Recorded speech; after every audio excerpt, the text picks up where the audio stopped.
Ya udah, gue naik sendirian. Kalian turun-turun, pengecut semua kalian. Dan dengar kata pengecut, si Ali beserta 3 orang temannya ini tidak terima. Seperti suara perempuan menangis. Dan akhirnya, halo, assalamualaikum warahmatullahi wabarakatuh. Kembali lagi dengan saya Doni Free di channel Sudut Malam tentunya. Apa kabar kalian semuanya? Semoga kalian diberikan kesehatan, umur yang panjang, rezeki yang melimpah, dan rezeki yang berkah. Amin amin ya robbal alamin. Oh ya, di episode kali ini itu berbeda dengan episode-episode sebelumnya. Jadi di episode kali ini saya itu mendapatkan sebuah cerita pengalaman mistis pada saat pendakian ke Gunung Slamet. Tidak usah panjang lebar lagi, kita langsung menuju ke ceritanya.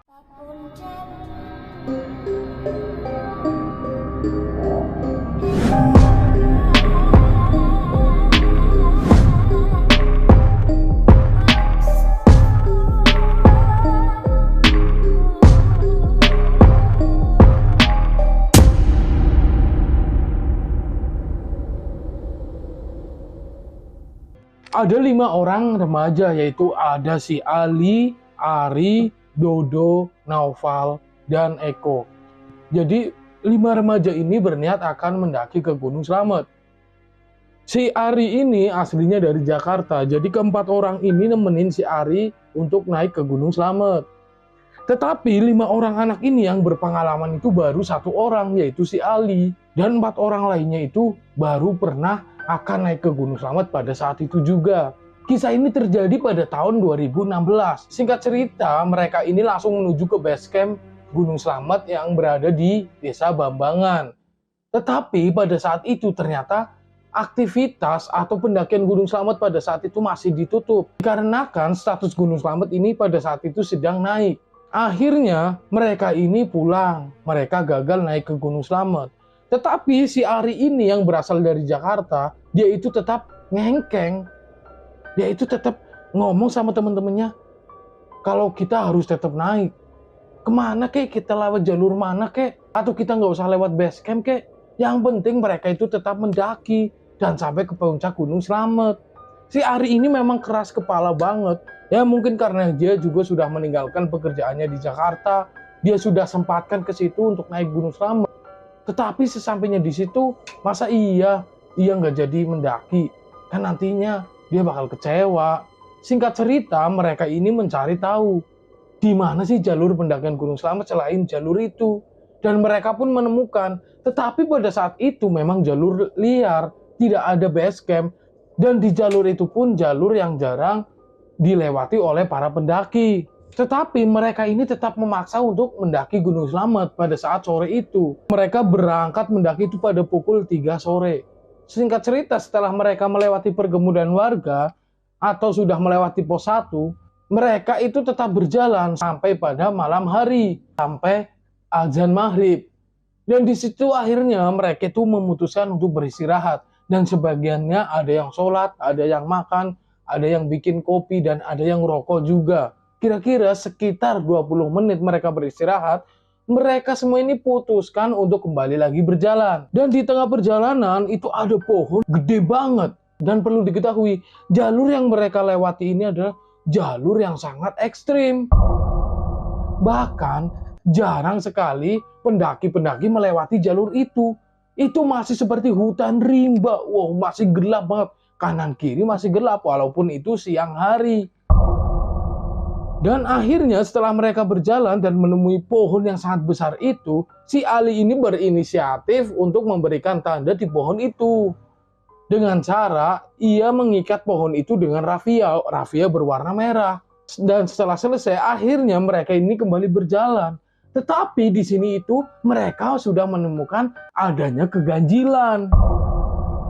Si Eko ini merasakan dia itu sudah berputar-putar berapa kali di pohon yang besar itu.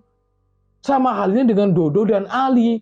Tetapi mereka ini tidak ada yang berani ngomong tentang hal itu. Akhirnya mereka tetap berjalan.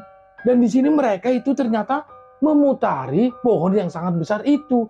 Bahkan sudah puluhan kali mereka mengitari pohon itu. Si Ali di sini itu sudah merasa keganjilan kembali. Karena setelah ia break, itu azan maghrib masih terdengar. Tetapi ketika mereka kembali berjalan, itu mereka tidak mendengar azan isya. Padahal biasanya menurut si Ali ini, ketika ia di gunung, ia sering di gunung pun, kumandang azan itu masih tetap terdengar di atas sana. Tetapi pada malam hari itu mereka semua itu tidak mendengar azan isya.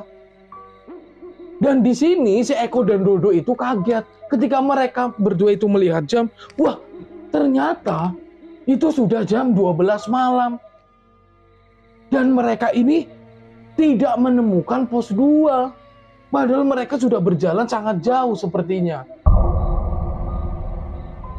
Dan di sini akhirnya 4 orang ini panik semuanya, terkecuali si Ari. Karena si Ari ini tetap kokoh pengen naik atau pengen mendaki Gunung Slamet pada hari itu juga. Dan besok mereka harus sampai ke puncak. Di sini si Ari ini berpikirnya sudah tidak jernih. Beda dengan 4 orang anak ini. Keempat anak ini mereka udah merasakan takut banget. Dan si Ali sudah memberi keputusan kepada teman-temannya atau rombongan itu. Mau tidak mau malam ini pendakiannya kita berhentikan dulu. Lebih baik kita turun, soalnya di sini sudah banyak keganjilan. Dari tadi loh, habis maghrib kita berjalan, sampai sekarang jam 12, kita tidak menemukan pos 2. Bahkan jalur ini itu tidak ada jejak bekas dilalui manusia. Aku yakin jalan kita ini salah. Tetapi di situ Ari itu marah.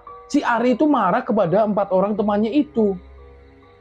Loh, nggak bisa kayak gitu dong bro. Aku itu jauh dari Jakarta loh. Aku ngabisin uang banyak untuk kesini. Aku nggak mau buang-buang waktu di sini. Kita kan sudah merencanakan hari ini kita naik. Besok kita harus nyampe puncak. Dan sorenya aku bakalan balik lagi ke Jakarta. Kalau kita tunda pendakian hari ini, emangnya kalian mau bayar aku? Aku itu di sana itu ninggalin kerjaan loh. Makanya aku tidak ada waktu yang lama. Si Ari ini egois banget pada saat malam hari itu.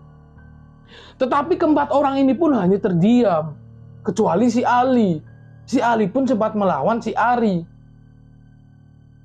Bro, ini itu tentang keselamatan. Aku sama temen-temen itu nemenin kamu karena aku nggak enak sama kamu. Sekarang giliran kayak gini kamu kok egois banget. Kamu nggak ngertiin anak-anak. Ya udah, sekarang kalau kamu mau naik, kamu naik sendirian aja. Kita berempat mau turun. Gimana Dok? Kok gimana Pal? Iya, yang 4 ini mereka sudah memutuskan untuk turun karena mereka itu merasakan ini sudah tidak wajar sepertinya. Sudah ada yang ganjil. Akhirnya si Ari ini tetap bersikokoh. Ya udah, gue naik sendirian. Kalian turun, pengecut semua kalian. Dan dengar kata pengecut, si Ali beserta 3 orang temannya ini tidak terima. Akhirnya keempat anak itu, ya udah siapa takut, ayo kita naik lagi. Akhirnya mereka berlima ini kembali berjalan. Tetapi waktu menunjukkan jam 1 dini hari. Dan ketika mereka itu berjalan, mereka itu sudah seperti berada di atas puncak bukit. Jadi itu di sana itu sudah nggak ada pohon-pohon lagi. Seperti batas vegetasi. Padahal itu bukan batas vegetasi. Dan ketika si Dodo melihat ke arah sampingnya, ternyata di situ jurang yang sangat dalam.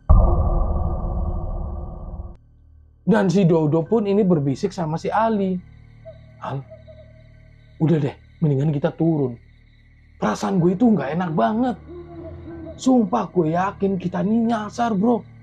Bentar. Akhirnya mereka berjalan lagi pelan-pelan. Dan di situ mereka semua itu mendengar suara kuntilanak. Seperti suara perempuan menangis. Dan akhirnya 5 orang anak ini pun mereka semuanya ketakutan. Tidak terkecuali dengan si Ari. Padahal si Ari ini yang dari pertama itu masih bersikukuh untuk tetap naik. Tetapi ketika mereka semua mendengar itu, si Ari pun meminta beristirahat dan berhenti sejenak. Bro, berhenti sejenak bro. Gue takut banget bro, gue merinding. Dan ketika mereka berlima ini berhenti, suara kuntilanak itu pun berhenti. Tetapi ketika mereka semua berlima ini berjalan kembali, suara itu terdengar lagi. Jadi seperti memberi aba-aba bahwa kalian itu salah jalan. Lebih baik kalian diam di situ, di tempat. Dan akhirnya si Ari ini pun sudah pasrah dan ya udahlah, ayo kita turun. Dan di sini ada yang ganjil lagi. Ketika mereka turun, mereka itu hanya memakan waktu 15 menit, mereka sudah sampai di permukiman warga. Padahal mereka itu berjalan dari jam 3 sore sampai jam 1 dini hari. Kan itu udah jauh banget seharusnya. Tetapi kok ketika mereka memutuskan untuk turun, mereka itu hanya memerlukan waktu 15 menit untuk sampai ke permukiman warga. Dan di bawah ini ketika mereka sudah sampai di permukiman warga, si Dodo, si Eko, si Noval, dan si Ali ini pun bercerita tentang pohon besar tadi yang mereka beri tanda dengan rafia. Ternyata semua anak itu merasakan bahwa mereka itu dari tadi mengitari pohon yang besar itu. Mungkin itulah yang disebut dengan Oyot Mingmang. Akhirnya mereka ini ditampung oleh warga di situ. Menurut salah satu orang warga di situ yang bisa dengan atau yang tahu dengan hal-hal seperti itu, ternyata mereka tadi memang melewati Oyot Mingmang. Oyot Mingmang ini adalah ketika kita melangkahi atau melewati akar itu, kita akan berjalan muter-muter terus di daerah situ. Dan beruntungnya ini mereka berlima bisa selamat dan bisa keluar dari alam itu atau alam lain, alam goib. Dan menurut orang itu, kuntilanak itu adalah memberikan tanda kepada mereka. Kuntilanak ini sebenarnya ingin menyelamatkan mereka berlima, walaupun dengan cara menakut-nakuti mereka. Dan akhirnya di situ pun mereka berlima memilih untuk tidur di rumah warga sekitar dan mereka tidak melanjutkan pendakian itu. Cerita pun berakhir. Saya tidak bisa membayangkan bagaimana posisi saya jika saya itu berada pada saat itu, pada saat tragedi itu. Aduh, udah parah sih. Jadi terima kasih buat teman-teman yang udah menonton video ini sampai selesai. Dan buat teman-teman juga yang mempunyai cerita misteri atau cerita horor dan ingin diceritakan ulang, silahkan kirimkan ceritanya ke email di samping saya ini, sudutmalam1@gmail.com. Dan akhirnya saya Doni Free pamit undur diri. Sampai jumpa di video berikutnya. Wassalamualaikum warahmatullahi wabarakatuh.